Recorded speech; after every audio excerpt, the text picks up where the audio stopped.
8 ангелов наблюдают за тобой.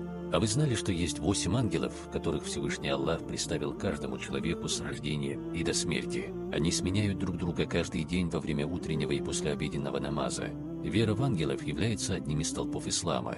Ангелы всегда повинуются Всевышнему Аллаху, любят Господа и трепетно почитают Его. Ангелы созданы из света. Природа этого света неизвестна человеку.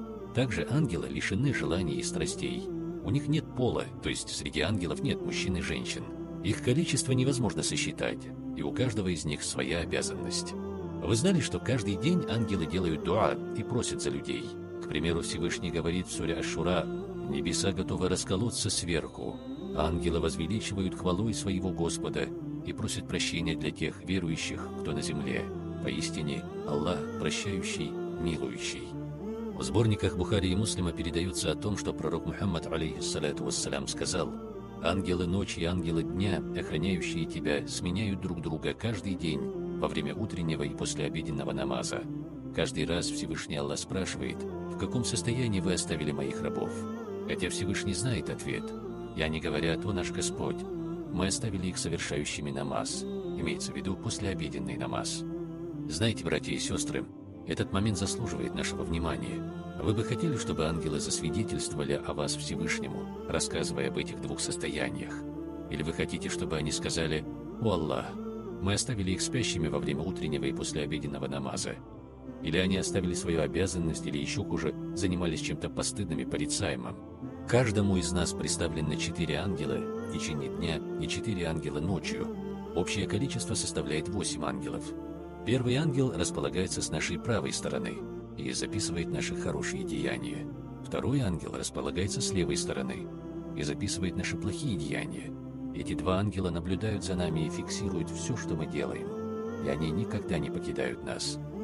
Всевышний Аллах говорит: «Они знают все о том, что вы делаете». Они также созданы проявляющими милости и сострадания по отношению к людям. В достоверном хадисе передается о том, что ангел справа главнее, чем ангел слева. Когда мусульманин совершает грех, ангел справа говорит ангелу слева: «Подожди, не записывай этот грех». Быть может, он или она раскается. Ангел слева ждет 6 часов, если человек раскаивается, то грех прощается и ничего не записывается. Если все же человек не раскаивается, то записывается 1 грех, тогда как ангел справа за каждое благое деяние по милости Всевышнего записывает по меньшей мере 10 вознаграждений.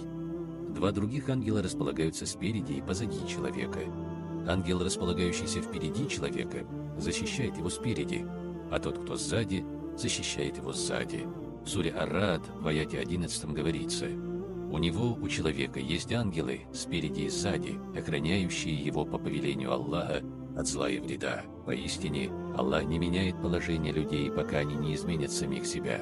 Если же Аллах пожелает людям зла, никто этого не предотвратит. Нет у них покровителя, кроме Него, Всевышнего Аллаха». Пророк Мухаммад, алейхиссаляту вассалям, рассказывал нам, что эти ангелы охраняют нас, но если только беда не предписана для человека, тогда они отступают, и вершится предопределение Всевышнего в отношении этого человека. Может возникнуть вопрос: а зачем вообще нужны ангелы? Всевышний Аллах не нуждается ни в ком и ни в чем. Его власть и сила абсолютны, однако есть по меньшей мере 3 причины. Первая причина: через ангелов Всевышний Аллах проявляет свою власть и величие. Поэтому, когда вы слышите о том количестве ангелов, которые с трепетом поклоняются Всевышнему, во всем повинуются Ему, то к вам приходит осознание могущества и величия Всевышнего. Есть ангелы, которые находятся в состоянии земного поклона Всевышнему с того момента, когда они были созданы. С тех пор они так и не подняли свои головы. В судный день они поднимут свои головы и скажут: «О наш Господь, мы не поклонялись Тебе так, как Ты этого заслуживаешь». Вторая причина: Всевышний Аллах создал этих ангелов с тем, чтобы мы чувствовали себя в комфорте и благополучии, а также наделяя нас достоинством и возвышенностью. Ангелы совершают за нас дуа, берегут и защищают нас, и осознание этого возвышает нас. К примеру, как тех детей, которых защищают родители или старшие братья и сестры. Осознание этого дарует человеку успокоение и комфорт, и формирует в человеке чувство благодарности Всевышнему, который так заботится о нас и проявляет безграничную милость. Всевышний придает человеку огромную ценность и значимость, в том числе и через создание ангелов.